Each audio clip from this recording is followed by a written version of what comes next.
In the Queltaquan galaxy, an urgent meeting of the Galactic Council was called into session. The presiding leader, the Grand Councilwoman, a gray alien who heads the United Galactic Federation, briefed her officers about a major threat they had just captured. This danger came in the form of a monstrous being born from an unauthorized genetic experiment conducted by Dr. Jumba Jakiba. Jumba was originally assigned to research biological threats, not manufacture them. He confessed to the Council that Experiment 626 is practically invincible, unbreakable, and intellectually superior to anyone in that room. Despite this alarming report, the Grand Councilwoman decided to give 626 a chance to prove he had any trace of goodness within. However, instead of showing remorse, 626 responded by hurling insults at them in his alien tongue. Given the circumstances, the Grand Councilwoman made her ruling. Jumba's laboratory would be demolished, and 626 would be exiled immediately.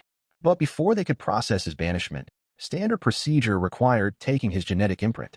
Seizing the moment, 626 sparked chaos inside the lab and broke free. He hijacked one of the Councilwoman's most prized ships and fled. Though ordered to fire at will, the chase ended with 626 escaping successfully to Earth. Seeing a way to turn the situation to his advantage, Dr. Jumba offered a deal. He could clean up the mess if they let him go, and gave him back his lab. Agent Pleakley also stepped in, insisting he was a specialist in Earth species and should be sent to retrieve 626. Reluctantly, the Grand Councilwoman permitted Jumba to travel to Earth, but only under the watchful eye of Pleakley, whose duty was to ensure no harm came to Earth's ecosystems. Pleakley was ecstatic at the opportunity, while Jumba clearly had other motives in mind. Meanwhile, on Earth, a 6-year-old Hawaiian orphan with a deep love for animals set a group of chickens loose from their pen, believing they deserved freedom. Realizing she was running late, she sprinted to her hula class and took her place in line. She proudly showed off her friendship bracelet, only to be mocked by her classmates. After all, what's the point of a friendship bracelet if you don't have any friends? As the dance began, LILO became anxious because her sister hadn't shown up.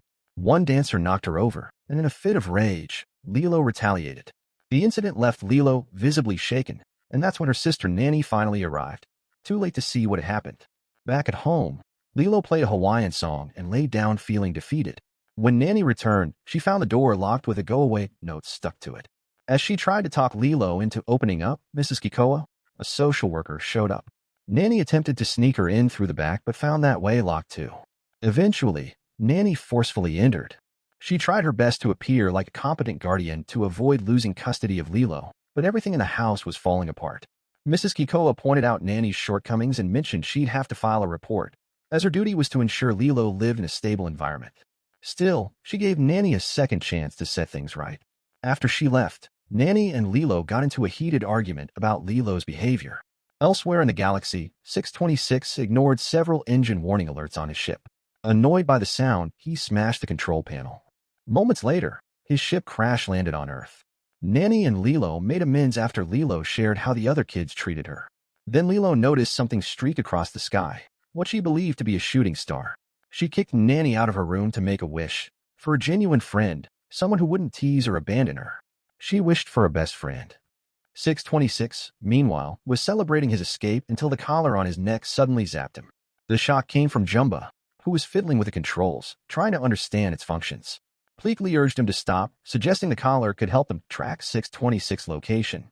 On Earth, 626 tried to short-circuit the collar by jamming it into a high-voltage line, which worked. The ship lost his signal, and he successfully got the device off. He spotted a tasty cake from a distance and launched himself using a trolley straight into a wedding party, causing utter chaos. The guests hunted for him, unaware he was hiding inside a cup. The mayhem ended with 626 devouring the cake that had lured him in. Later, a tour bus struck him while he was wandering the road, knocking him out cold. Elsewhere, Jumba and Pleakley decided to trace 626 by following the destruction he left behind. To stay undercover, they disguised themselves as the humans they touched using holographic projections. Though walking in human form proved difficult, Pleakley managed to book them a hotel room. Animal Control found 626 unconscious and brought him to the shelter. While in the elevator, Jumba and Pleakley overheard news of his capture and location. LILO begged her elder Tutu to take her to the shelter, since Nanny wouldn't. Tutu agreed, and LILO dashed off gleefully. Meanwhile, 626 woke up in a cage surrounded by barking dogs. He tried to reason with them, but they barked non-stop until he broke out by himself. LILO arrived just in time. 626 caught sight of another tempting cake, which turned out to be bait set by Jumba and Pleakley. They fired tranquilizers from different angles, but 626 nimbly dodged their shots and retreated back inside the shelter. Back inside, LILO found the usually lively dogs trembling. 626 cleverly disguised his alien features and struck a cute pose to convince her to adopt him. Initially startled, LILO warmed up to him after a bit of bonding. Tutu completed the adoption. When Jumba tried to shoot 626 again, Pleakley accidentally took the dart, allowing 626 to escape. Nanny was furious at Tutu for letting LILO adopt the creature, but Tutu fibbed, saying it was her idea to shield LILO from blame. Since Nanny had to rush off to work, she made it clear 626 was LILO's responsibility now. Elsewhere, CIA agents led by Cobra Bubbles discovered the wrecked alien vessel in the forest. Cobra decided to dig deeper. Later, Tutu took LILO and 626 for ice cream. While there, LILO was bullied again. Seeing this, 626 shoved one of the girls off her minicar and hijacked it. After a quick jump start, he and LILO sped away. But when they reached the end of the road, 626 was disheartened. There was no big city to destroy. LILO tried taking him swimming, but he refused, clearly afraid of water. Nonetheless, they enjoyed a lovely day at the beach. During the ride home, LILO finally gave 626 a name, Stitch. Nanny nearly collided with Jumba and Pleakley on the road. Though Jumba recognized Stitch in the car, he let them pass and secretly placed a tracker under their vehicle. Because Nanny was running late, she brought LILO and Stitch to her workplace. Stitch wouldn't sit still, so she tied him to a separate chair, one he quickly escaped from. LILO and Stitch caused a scene, playing with hoses, messing up food, and starting a fire. The bar manager, unable to tolerate it any longer, fired Nanny on the spot. To make matters worse, their car wouldn't start. Jumba and Pleakley traced Stitch to the venue, just as the Grand Councilwoman called to demand answers for their delay. They assured her the capture was imminent. Back at home, Nanny, LILO, and Stitch arrived unaware that Cobra Bubbles and his agents were secretly observing them. Stitch resumed his chaos, tearing through the house and appending everything in his path. All the while, Cobra listened carefully to every word exchanged.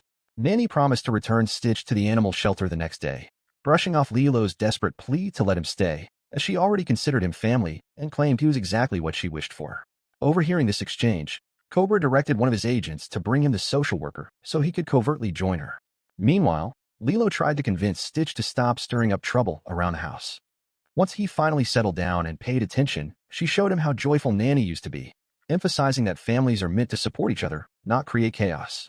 She also began teaching him the traditional Hawaiian dance. Gradually, we started seeing a gentler, more compassionate side of Stitch emerge, one we hadn't seen before. By the next morning, Cobra Bubbles arrived with a social worker at Nanny's home, introducing himself as the Director of Social Services.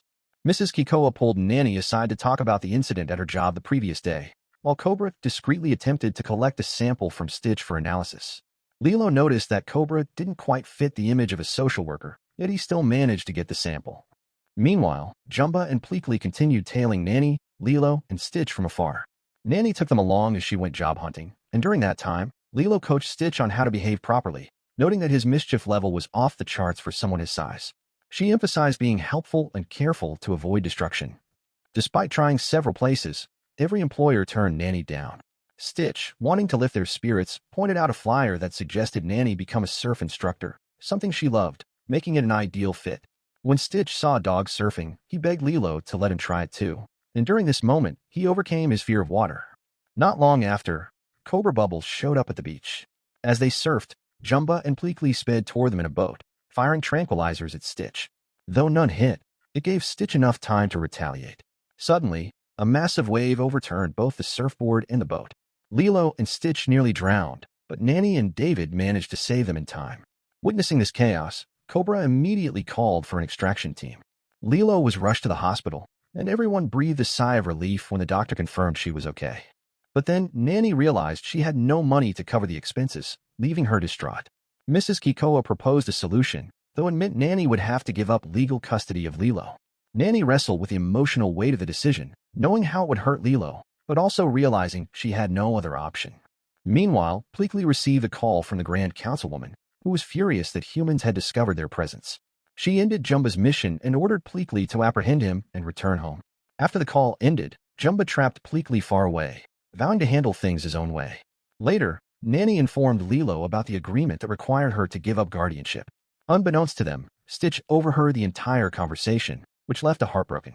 Outside, LILO met with Nanny and expressed her understanding, showing surprising maturity. As they shared a tender moment, Stitch quietly left the house, overcome with sadness. He wandered off alone and returned to the animal shelter where they first met, curling up in his old cage. The following morning, Cobra and Kikoa came to collect LILO.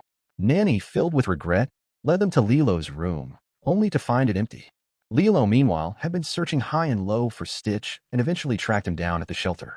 Stitch, believing he was the reason her family was falling apart, was consoled by LILO, who assured him that it wasn't entirely his fault and that even families have flaws. Suddenly, Jumba used a portal to locate them. Stitch quickly attacked and disarmed him, using the weapon to create a looped portal between the ceiling and floor, trapping Jumba in a continuous fall. LILO and Stitch escaped, only to find their home deserted.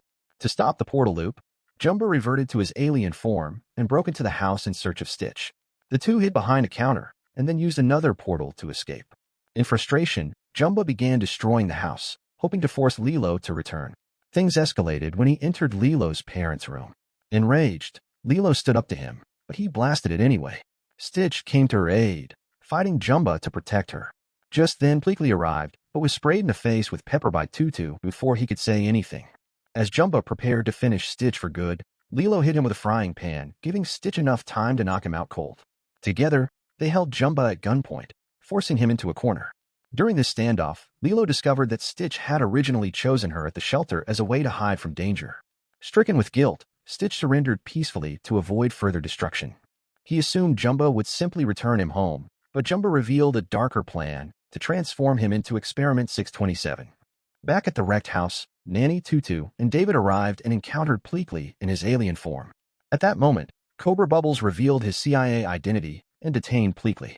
Jumba, after observing Stitch on Earth, realized he had changed and was no longer the aggressive creature he once created.